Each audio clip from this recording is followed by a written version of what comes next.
Here are some of the predictions for Ole Miss heading into 2022. The FPI has them at 7.7 and 4.3, so roughly 8 and 4, not really giving them much of any chance to go to the SEC championship.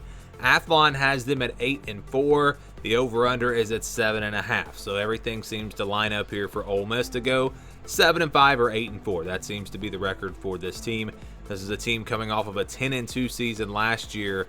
They were really good, and I think they have the potential to be really good again this year. When you look at this team on the offensive side of the ball, it comes down to the quarterback position. Jackson Dart, how good can he be for them? I have no worries at all with Lane Kiffin calling the plays, and the weapons around Dart, and I think he proved himself at USC. I think this offense has enough to where they can be really good again this year.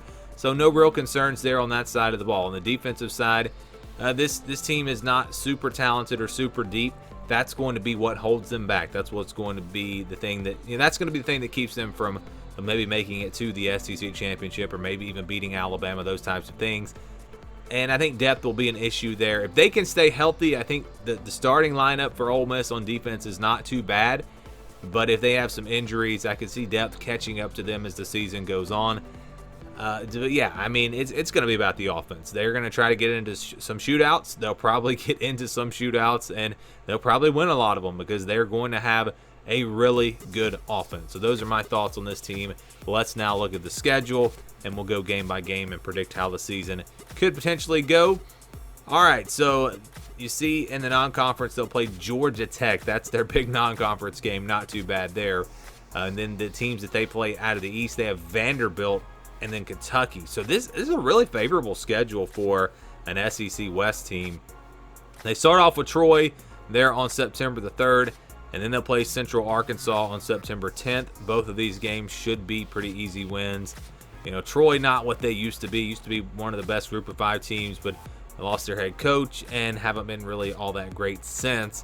So I don't see that being a challenge. And, of course, Central Arkansas should be a blowout. So I've got the Rebels starting off 2-0. And then they'll move on to Georgia Tech on September the 17th. Road game against Georgia Tech, a team that, I don't think will be terrible. They're not going to be they're not going to be a 2-10 type team, but they are a team that I think will struggle to get to a bowl game. The game's on the road. It comes down to, can Georgia Tech's offense catch fire? Do they have enough weapons to where they can maybe hang around in this game? Because it's probably going to be a shootout type game. Ole Miss is going to score a lot. They just will. I don't think Georgia Tech's offense is going to be good enough to really challenge. I think Ole Miss wins this one fairly easily, probably about a 20-point win somewhere in there. I've got them winning that game. Then also beating Tulsa, a respectable team out of the American Conference, but they're just not going to have the offense to keep up with Ole Miss. I don't think this game will be all that close. So I've got them starting off the month of September, or going 4-0 here through the month of September before moving on to the month of October. They will play Kentucky on October the 1st. Home game for the Rebels, first real big test for them, and it will be a test. Kentucky is going to be a very good football team this year. They'll be sound on defense. They'll be able to run the football. Will Levis really has changed this offense. That he's given them a passing threat, and that's why a lot of people are really high on Kentucky. I expect a lot of points in this game. I think Kentucky's offense will be able to score, and I think they will make this a very good game, a competitive game, a high-scoring game, a shootout. But playing at home, I think Ole Miss will find a way to get it done. This might be one of those crazy overtime games or a last-second score, but I think Ole Miss will find a way to win a great game against Kentucky, and then I've got them starting off 5-0, moving on to Vanderbilt on the road. Not a very tough place to play, let's just be honest. Vanderbilt doesn't have much to get me excited for them this year. I don't see them being very good. Don't see this game being competitive really at all. If Ole Miss's defense isn't great in this one, Vanderbilt could score maybe in the 20s, but Ole Miss might score in the 50s. I don't think it'll be all that close. Ole Miss wins, and they move on to 6-0. So halfway through the season, I've got them starting off undefeated.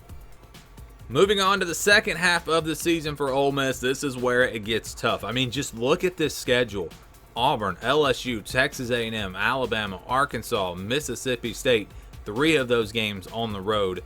I think it's very possible this team will start 6-0, but then you get into this part of the schedule and it gets tough. Auburn there on October the 15th, a home game for Ole Miss. I don't know if Auburn will have the type of offense that's going to be able to hang around in a game like this. Again, Ole Miss should be really explosive on that side of the ball. Playing at home, I think Ole Miss will take care of business in this one. Pretty close game, not a blowout, but I think the Rebels win it by a couple of scores. Then they move on to LSU on the road October the 22nd. LSU, a big unknown. We really don't know a ton about this team right now, but we know they're going to have talent. We know they're going to be well coached, and we know this game's in Death Valley, and that is a very tough place to play.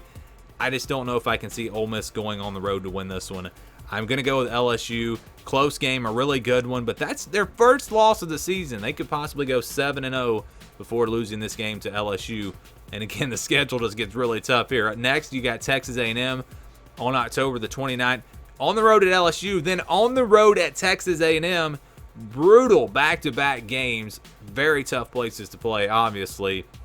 Texas A&M going to be a young team this year, but a very talented team, and a team that should be, I think, better at this point. They should get better and better as the season goes along. Because they're playing at home, I'm going to go with the Aggies. Good game, another close game, but I do think Texas A&M will pull it out. They get a bye week after that, and then they get to gear up for this game against Alabama. I've said this before. I think Ole Miss probably has the best shot of anyone in the regular season of knocking off Alabama. I think the bye week before, playing at home, an offense that we know can score points against Nick Saban's defense, that's going to give Ole Miss a chance in this game. And if someone upsets Alabama, I think it's going to be Ole Miss. But I just think this Alabama team is too good. I don't see anyone beating them, and I don't think Ole Miss is going to be able to do it. It's a great game, a shootout, but Alabama, probably similar to the game we saw a couple of years ago, closer than the game from last year. But I do think that Alabama will win it. Ole Miss drops to 7-3. Next game on the road at Arkansas. Another tough game. I mean, it is another tough game here. This should be a great game as well, a shootout, but it's one of those coin flips, and you got to go a home field advantage. So I'm going to say that Arkansas wins this game. So I've got them losing 4 games in a row, and I say this on all my predictions. It's not really about each individual game. It's about the overall record. So maybe it doesn't go like this. Maybe they lose to Kentucky and they beat Texas A&M, or something different happens. But the way their schedule lines up, I could really see this happening. I could see them losing 4 games in a row and starting 7-0, then losing 4 in a row. It's just a brutal stretch there from LSU to Arkansas. But then Mississippi State comes up next. This should be a good one this year in the Egg Bowl. A lot of points, a lot of scoring. I think it'll be close. Mississippi State's a good team, a little bit underrated in my opinion. Ole Miss playing at home, offense just a little bit better. They win a shootout, a close one-score game in the Egg Bowl, another great one. And again, I think all these games, going really to Auburn, from Auburn to Mississippi State, those are going to be some really good games. A lot of close games, a lot of games that could really go either way, except maybe Alabama. That's the one game where I think Alabama is the clear favorite. But that stretch right there, going to be very intriguing to watch for Ole Miss, because I do think they will start 6 or 7-0 there. At the end of the day, though, just too many tough games. They get 4 losses. They finish 8-4 in 2022.